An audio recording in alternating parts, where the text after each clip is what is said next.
primeiro lugar, é um prazer trazer o Hermínio para vocês. Realmente vocês vão ver, vale muito a pena. Sua origem: filho de portugueses, nasceu em 5 de janeiro de 1920 em Volta Redonda. Família católica. Contava Hermínio Corrêa de Miranda que sua mãe era mulher muito sensata e criou os filhos dentro da igreja. A principal mensagem dela foi o respeito e admiração pelo Cristo, pelo Evangelho. E isso era o que mais me interessava, disse Hermínio. Formação. Formou-se em Ciências Contábeis pela Escola Técnica de Volta Redonda em 1947, onde passou a lecionar contabilidade bancária e comercial. Ingressou na Companhia Siderúrgica Nacional, CSN, em 1942, onde se aposentou após 38 anos, em 1980, tendo servido no escritório de Nova York, nos Estados Unidos, de 1950 a 1954. Tendo residido por algum tempo nos Estados Unidos, a serviço profissional, aprimorou ali não só os seus conhecimentos do inglês, como também o gosto pela literatura profusa do país, em especial as obras relacionadas aos temas de sua preferência. Também o atraíam a filosofia de Arthur Schopenhauer e o teatro de William Shakespeare. A gente faz esse adendo aqui porque ele vai começar, né, nesse interesse que ele tem por assuntos diferentes que estão surgindo já lá nos Estados Unidos. Ele vai começar a traduzir algumas obras, como God Bless the Devil, que foi uma obra que ele trouxe, que começa já com esses questionamentos, ainda sem conhecer o Espiritismo. Casou-se com Inês Chiarelli de Miranda, com quem teve 3 filhos, Ana Maria, Marta e Gilberto. Publicou contos, crônicas e artigos de teor literário, filosófico e técnico. Agora vamos falar o primeiro contato com o Espiritismo. Como ele retorna ao Brasil em 1954, então aí ele conhece um espírita que lhe entrega uma lista de obras para que ele se iniciasse no Espiritismo.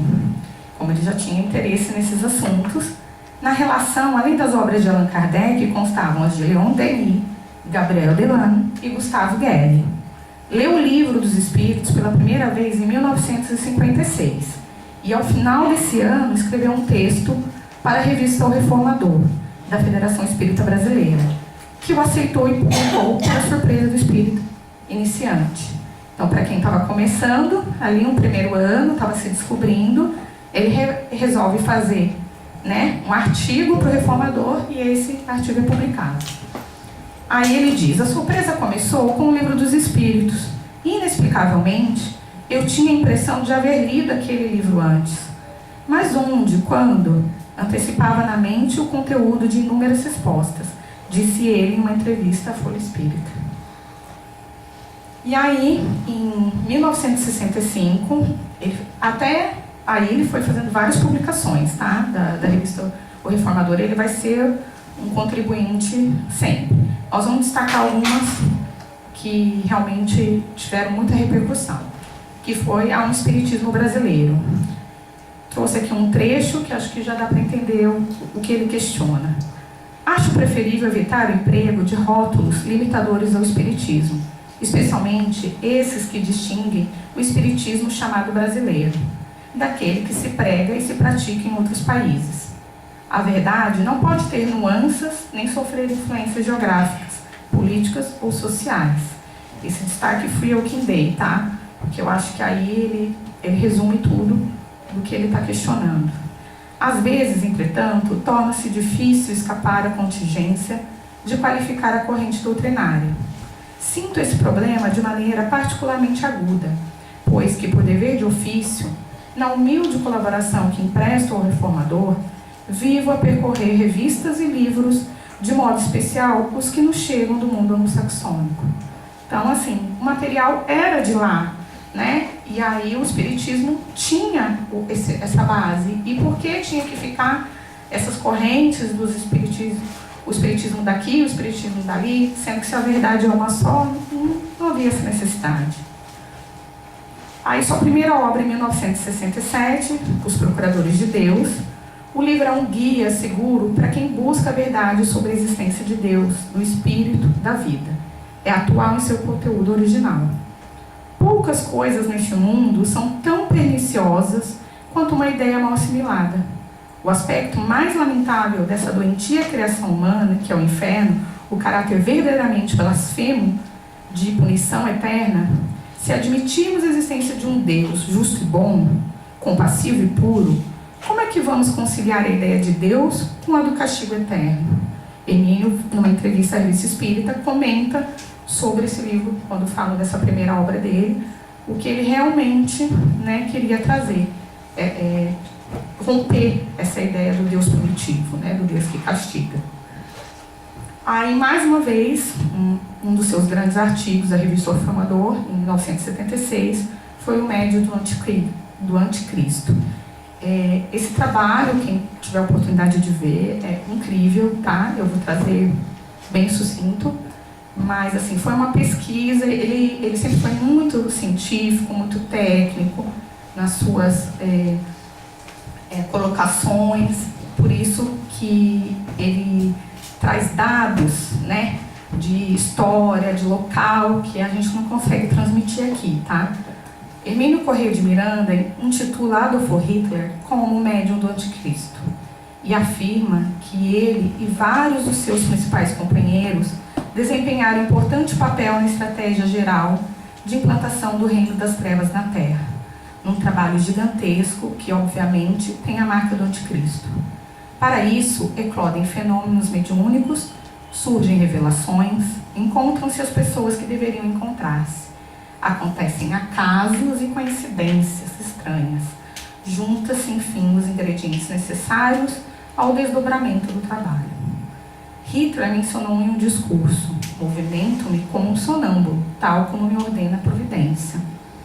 Ele tratou a sério de identificar algumas de suas vidas anteriores. Então, Hitler acreditava em vidas passadas. Tá? E eles tinham um grupo. Era membro dirigente de uma seita, adepta das artes e dos rituais de magia negra, que era o grupo Thule. E nas palavras dos líderes nazistas, ele era o Führer, que em alemão significa condutor, guia, líder ou chefe. Então, assim, ao ler o artigo todo, vocês vão ver que Hitler realmente acreditava que ele estava a mando de um Deus, ele estava representando essa figura na Terra. Inclusive, nesse grupo, ele foi anunciado o dia que ele chegaria, qual que é o dia que ele seria encontrado por aqueles componentes, aquelas pessoas que já participavam do grupo. E então a gente, às vezes, menospreza o poder do mal, né? A gente acha que é desorganizado ou que só o bem. Assim, a gente tem que entender que é sério, é muito sério, né? E que eles também se organizam para suas ações. Uma curiosidade. Um dado curioso da vida de Hermínio é o de nunca ter frequentado centro espírita algum. Com o passar dos anos, ele tornou-se magnetizador e o trabalho mediúnico surgiu em decorrência disso, mas sempre se reuniu em grupos pequenos, de no máximo 6 pessoas, juntamente com outro grande espírita, que é o Deolino Amorim, do qual foi amigo por muitos anos. Por orientação do mentor espiritual do grupo, Hermínio foi designado como doutrinador das entidades desequilibradas que se apresentavam. Esse trabalho, desempenhado por 28 anos, deu origem à coleção Histórias que os Espíritos Contaram, além de Diálogo com as Sombras e Eu Sou Camilo Desmoulins. O autor despertou a lucidez sonambúlica de Luciano dos Anjos e descobriu uma vida anterior de Luciano na França, como o mordaz e ousado jornalista Camilo Desmoulins, um dos obreiros da Revolução Francesa. Diálogo com as Sombras, que é intitulado de Teoria Prática da Doutrinação, é um extraordinário documentário, ou cartilha de orientação, descendo aos pormenores daquilo que se pode chamar de elaboração séria, metódica, gradativamente desenvolvida, elucidativa de todo o contexto das intercomunicações e interligações entre vários planos vibratórios, no atendimento responsável e cristão da assistência espiritual em desobsessão. São horas vividas não apenas no círculo das tarefas mediúnicas propriamente ditas, mas num mapa, por assim dizer, comportamental durante as demais horas, na vigília e no sono. Então, assim, para a gente ter um entendimento, do tamanho que se estende o trabalho mediúnico. Nessa obra, ele vai fazer o passo a passo, é uma cartilha mesmo. Ele vai falar o médium, o doutrinador, o elemento de apoio, as pessoas que participam do grupo. Né? Acredito aqui que muitos conhecem e sabem da importância, né, dessa obra dentro do Espiritismo. Essa fala que eu apresentei agora foi do Francisco Tiessen, que é o presidente da Federação Espírita Brasileira. O segredo da doutrinação é o amor.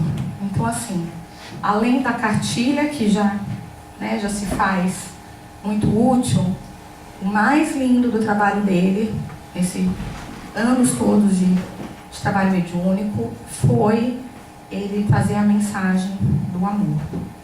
É desse amor doação que precisa o doutrinador, do amor que, segundo Cristo, devemos sentir com relação aos nossos próprios inimigos.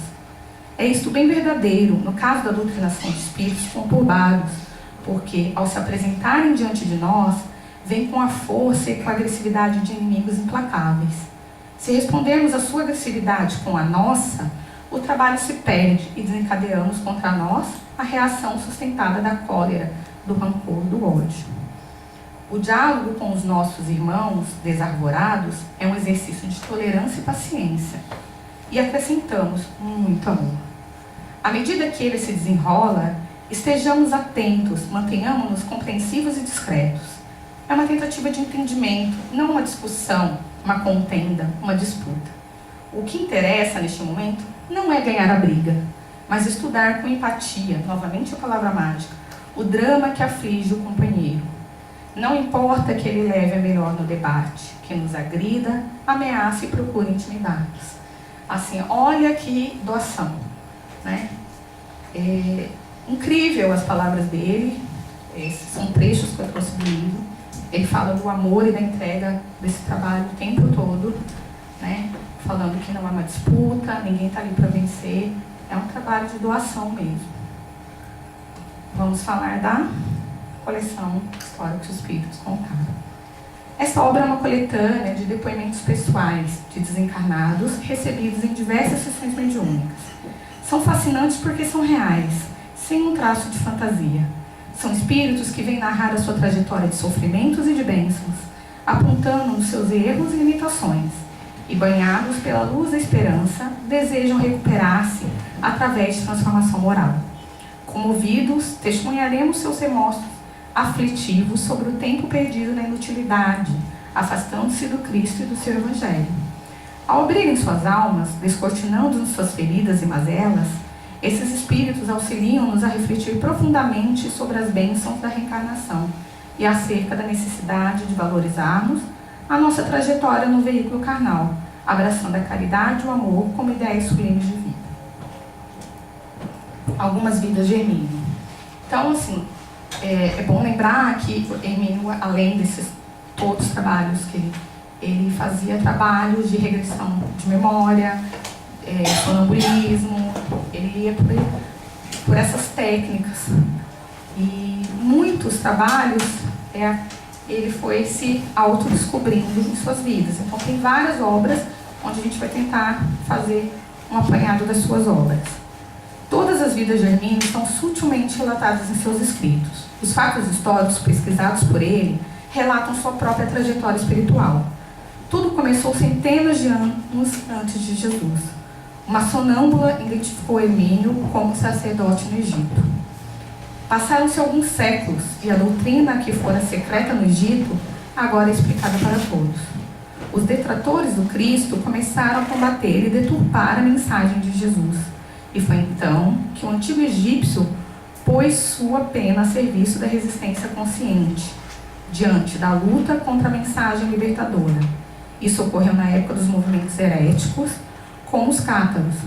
Tempos depois, quando a falsa interpretação tomou as rédeas da igreja na Idade Média, ressurgiu Hermínio ao lado de Lutero.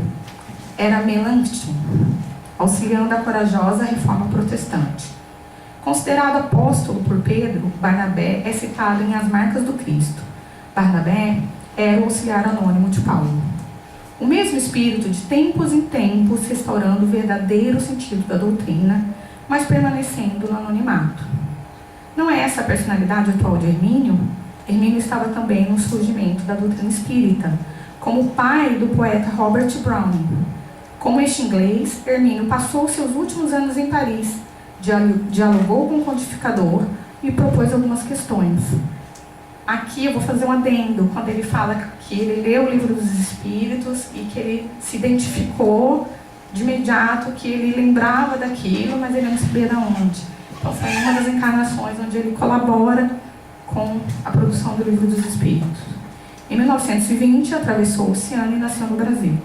De detentor do conhecimento, o antigo sacerdote egípcio passou a divulgar a doutrina.